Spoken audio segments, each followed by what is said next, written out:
Bollywood silver screen presenting mutant chronicles.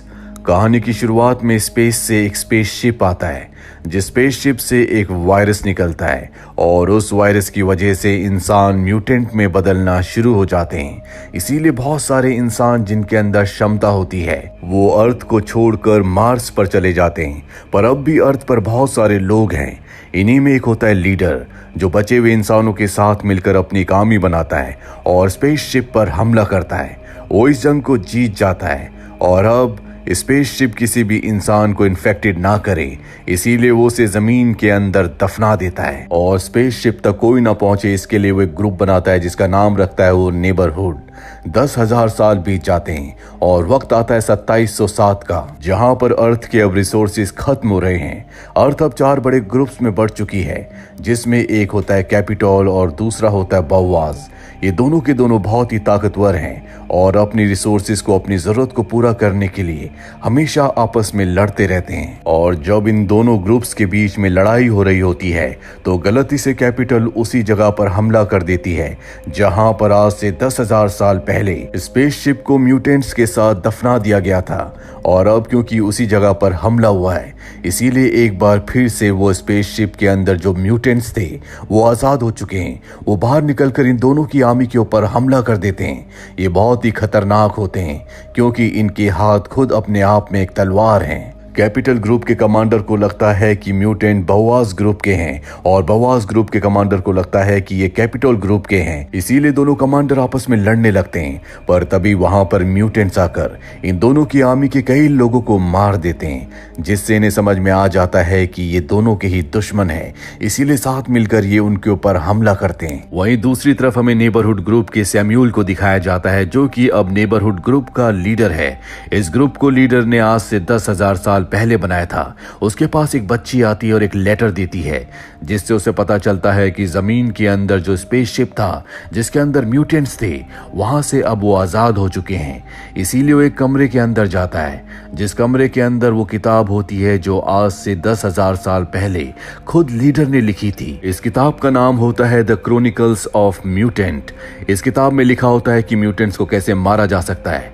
साथ ही इसमें यह भी लिखा होता है कि म्यूटेंट्स उन्हीं लोगों को अपने स्पेसशिप में ले जाते हैं जो इंसान जिंदा होते हैं या तो घायल होते हैं, ताकि वो उन्हें म्यूटेंट में बदल सकें और इन्हें कभी हराया नहीं जा सकता। और अब सैम्यूल चारों ग्रुप्स के लीडर के पास जाता है और उन्हें पूरी सिचुएशन से अवेयर करता है। कैपिटल का जो हेड होता है वो कहता है कि मैं कुछ लोगों को मार्स पर भेजने की तैयारी करता हूं, पर सैम्यूल कहता है कि हम सबको बचा नहीं पाएंगे और आज अगर अर्थ पर ये सारे के सारे म्यूटेंट्स इंसानों को मार रहे हैं तो जल्दी ये मार्स पर पहुंच जाएंगे और वहां पर भी इसी तरह से तबाही मचाएंगे। इसीलिए हमें इनका यहीं पर खात्मा करना होगा, जिसके लिए मुझे कुछ लोगों की जरूरत है। ये मिशन बहुत ही खतरनाक है और अब कुछ लोगों को चुना जाता है जो सैम्यूल का साथ देंगे। कैपिटल का जो हेड होता है वो सैम्यूल को अपने साथ ले जाता और कहता है कि मिशन बहुत खतरनाक है, इसीलिए इस मिशन में जो भी लोग तुम्हारा साथ देंगे उनके परिवार को सुरक्षित रखने के लिए मार्स पर भेज दिया जाएगा। ये बात सैम्यूल को भी अच्छी लगती है और जब सैम्यूल वहां से चला जाता है, यहाँ पर कुछ म्यूटेंट्स हमला कर देते हैं जो कैपिटल के हेड को मार देते हैं। दूसरी तरफ हमें सार्जेंट हंटर को दिखाया जाता है, जो कि कैपिटल आर्मी के कमांडर के घर जाता है और उसकी वाइफ को बताता है कि कमांडर इस दुनिया में नहीं रहा, उसने अपने साथियों की जान बचाने के लिए खुद अपनी जान दे दी। इसके बाद वो एक बार में जाता है क्योंकि वो कमांडर की मौत से बहुत ज्यादा दुखी होता है। तभी सैम्यूल उसके पास आता है और कहता है कि मेरे पास एक मिशन है, मैं चाहता हूँ कि तुम भी उसमें शामिल हो जाओ। लेकिन हंटर साफ साफ मना कर देता है, जिसके बाद वो उसे टिकट्स दिखाता और कहता है कि अगर तुमने मेरा साथ दिया तो तुम्हारा परिवार मार्स पर जा सकता है। हंटर सोचता है क्यों नहीं टिकट्स मैं कमांडर के परिवार को दे दूं ताकि वो सुरक्षित यहाँ से मार्स पर चली जाए। इसीलिए इस मिशन में शामिल हो जाता है। अगले दिन हमें कमांडर की पत्नी को दिखाया जाता है जो अपनी और अपनी बच्ची की जान लेना चाहती है। तभी दरवाजे से एक एनवलप अंदर आता है और जब वो उस एनवलप को देखती है तो उसमें मार्स की 2 टिकट्स होती है, यानी कि अब वो इस दुनिया को, अर्थ को छोड़कर दूसरी दुनिया मार्स पर जा सकती है। वहीं सैम्यूल हंटर को लेकर अपने ग्रुप के पास जाता है। इनकी 8 लोगों की टीम है, जहां पर ब्रदरहुड ग्रुप के लोग इन्हें बताते हैं कि तुम्हें नीचे टनल से होते हुए स्पेसशिप के सेंटर में जाना होगा और वहां पर तुम्हें इस खास बॉम्ब को लगाना होगा, और जब ये बॉम्ब ब्लास्ट होगा तो सभी म्यूटेंट्स मारे जाएंगे। और इस बॉम्ब को ब्लास्ट करने के लिए खास की जरूरत है जो इस वक्त इनके पास नहीं है। इसीलिए सबके सब एक म्यूटेंट के पास आते हैं जिसे आर्मी ने पकड़ा हुआ होता है। यहाँ पर ब्रदरहुड ग्रुप के लोग इन्हें बताते हैं कि म्यूटेंट्स को तलवार से या खास गन से या फिर फास्फोरस बॉम्ब से मारा जा सकता है, जिसके बाद इन सबको प्राचीन तलवार दी जाती है।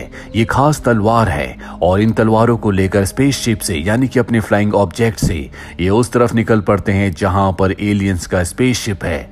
लेकिन इससे पहले कि उस जगह पहुंचते बीच में ही इनसे एक फ्लाइंग ऑब्जेक्ट टकराता है, जो और किसी ने नहीं बल्कि म्यूटेंट्स ने ही हाईजैक करके इनकी तरफ भेजा था। अपनी जान बचाने के लिए इन सबको एस्केप पॉड से बाहर निकलना पड़ता है।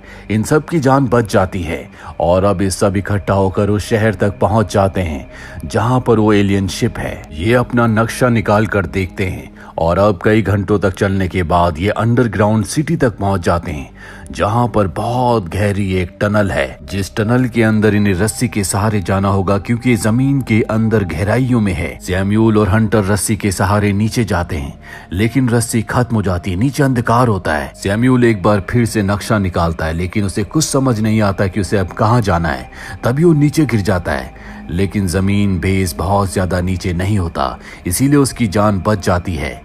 लेकिन उसके गिरने की आवाज से जो आसपास म्यूटेंट्स होते हैं वो उसके ऊपर हमला कर देते हैं। हंटर भी नीचे कूद जाता है, जो उनके ऊपर गोलियां चलाता है।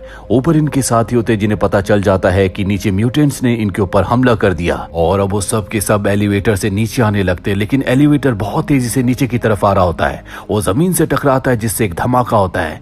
लेकिन इससे पहले कि वो धमाके में मारे जाते, वो सब के सब एलिवेटर से बाहर निकल जाते हैं।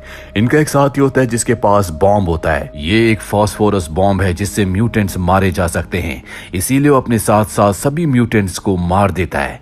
और अब जल्द से जल्द इन्हें उस मशीन तक पहुंचना होगा जिसे इन्हें चाबी से खोलकर ब्लास्ट करना है। पर अब ये उस रास्ते से भटक चुके हैं। सैम्यूल लीडर की किताब पढ़ने लगता है जो उसने आज से 10,000 साल पहले लिखी थी, और तभी हंटर को एक संकेत मिलता है और उसे पता चल जाता है कि इन्हें कहाँ जाना है। और जब ये उस तरफ बढ़ते हैं तो इन्हें सही टनल मिल जाती है। उस टनल से होते हुए सब के सब आगे बढ़ते हैं, और जब ये नीचे देखते हैं तो वहां पर बहुत सारे म्यूटेंट्स होते हैं जो घायल इंसानों को उस तरफ ले जा रहे होते हैं जहां पर मशीन है, ताकि इन सभी इंसानों को म्यूटेंट बनाया जा सके। हंटर देखता है कि उन घायल इंसानों में अब नेथन भी है, यानी कैपिटल का कमांडर, जिसकी पत्नी को और उसकी बच्ची को उसने यहाँ से मार्च जाने की टिकट दी थी। अब भी वो जिंदा होता है। हंटर तय करता है कि वो नीचे जाकर कैपिटल के कमांडर को बचाएगा। उसके साथी उसे मना करते हैं, लेकिन वो उनकी बात नहीं सुनता और नीचे जाकर वो सभी म्यूटेंट्स को मारकर कमांडर को बचा लेता है, और वो बहुत ज्यादा जख्मी होता है। कमांडर को बताता है कि तुम्हारा परिवार सुरक्षित है, अब तक वो मार्स के लिए निकल चुका होगा। ये सुनकर कमांडर को बहुत संतुष्टि मिलती है। वो हंटर से कहता है कि अब तक मैं अपने परिवार के लिए जिंदा था, तुम्हें अपने साथियों के पास चले जाना चाहिए, मैं अब बच नहीं सकता। और अब यहाँ पर हंटर भी समझ चुका है कि कमांडर को बचाया नहीं जा सकता, इसीलिए ना चाहते हुए भी उसे कमांडर को खुद मारना पड़ता है। वहीं ऊपर जो इनका पूरा ग्रुप होता है उनमें से एक आदमी नीचे गिर जाता है जिसके पास वो बॉम्ब है जिससे इन्हें स्पेसशिप को उड़ाना है। इसीलिए सब के सब उसे बचाने के लिए नीचे आते हैं जहां पर बहुत सारे म्यूटेंट्स हैं। म्यूटेंट्स इनके ऊपर हमला कर देते हैं और इस हमले में सैम्यूल की मौत हो जाती है। म्यूटेंट्स ने अब इन सबको पकड़ लिया है। वो इनकी एक साथी जिसका नाम सेब्रियन है उसे छोड़कर सबको बंदी बनाकर मशीन के पास ले जाने लगते हैं ताकि इन सबको भी म्यूटेंट बना दिया जाए। वही हंटर उस जगह पहुंच जाता है जहां पर सेब्रियन होती है। सेब्रियन हंटर को सब कुछ बता देती है। हंटर के पास किताब के फटे हुए पन्ने होते हैं। वो सेब्रियन से कहता है इन पन्नों को मुझे पढ़कर बताओ, पर सेब्रियन उन पन्नों को पढ़ नहीं पाती। वही म्यूटेंट्स को दिखाया जाता है जो इंसानों को एक घूमती हुई बेल्ट के ऊपर फेंकते हैं और जब एक चक्कर पूरा हो जाता है तो इंसान म्यूटेंट बन जाते हैं। यहाँ अब हंटर और सेवरी भी पहुंच जाते हैं। हंटर अपने साथी के साथ सेवरी और एक दूसरी लड़की को रस्सी के सहारे मशीन के सेंटर में भेजता है। और अब यहाँ पर खतरा और भी बढ़ चुका है क्योंकि म्यूटेंट अंदर आ रहे होते हैं। साथ ही ब्लास्ट की वजह से सभी रास्ते बंद हो चुके हैं। इसीलिए इनका एक साथी अपना बलिदान देकर बहुत सारे म्यूटेंट्स को मार देता है। पर धमाके की वजह से हंटर मशीन के ऊपर गिर जाता है और इससे पहले कि वो मशीन से उठता, मशीन के अंदर से रस्सियां निकलती और उसे जकड़ लेती है। साथ ही मशीन में रेडिएशन होता है जिससे हंटर को बहुत तकलीफ हो रही होती है। मशीन के अंदर से कुछ निकलता और उसके अंदर चिप्स डालना शुरू कर देता है। पर इससे पहले कि हंटर को पूरी तरह से म्यूटेंट में बदला जाता, हंटर अपने आप को आजाद कर लेता है और उस जगह पहुंच जाता है जहां पर सेवरी और उसकी साथी हैं, यानी कि मशीन के सेंटर में। इस वक्त हंटर आधा इंसान और आधा म्यूटेंट है। पर अच्छी बात यह होती है कि अब भी उसे अपने इंसानी दिमाग पर पूरी तरह से कंट्रोल होता है। इसीलिए मशीन के सेंटर पर बॉम्ब लगाता है और तभी यहाँ पर एक म्यूटेंट आता है जो उन्हीं का साथी है, जिसका नाम सैम्यूल है, जो कि सेवरिन के ऊपर हमला करना चाहता। पर सेवरिन फैसला करती है कि वो सैम्यूल के ऊपर हमला नहीं करेगी। वो अब पूरी तरह से म्यूटेंट है, इसीलिए सेवरिन को मार देता है, जिससे सेवरिन की तलवार नीचे गिर जाती है। यहाँ हर तरफ म्यूटेंट्स और इंसानों की लड़ाई हो रही होती है और तभी हंटर उस तलवार के पास गिरता है जो सेवरिन के हाथ से गिरी थी। और जब हंटर उस तलवार को ध्यान से देखता है तो उसे समझ में आ जाता है कि जिस चाबी की उन्हें तलाश थी वो चाबी यही तलवार है। वो उस तलवार को उठाकर सैम्यूल के आर पार कर देता है।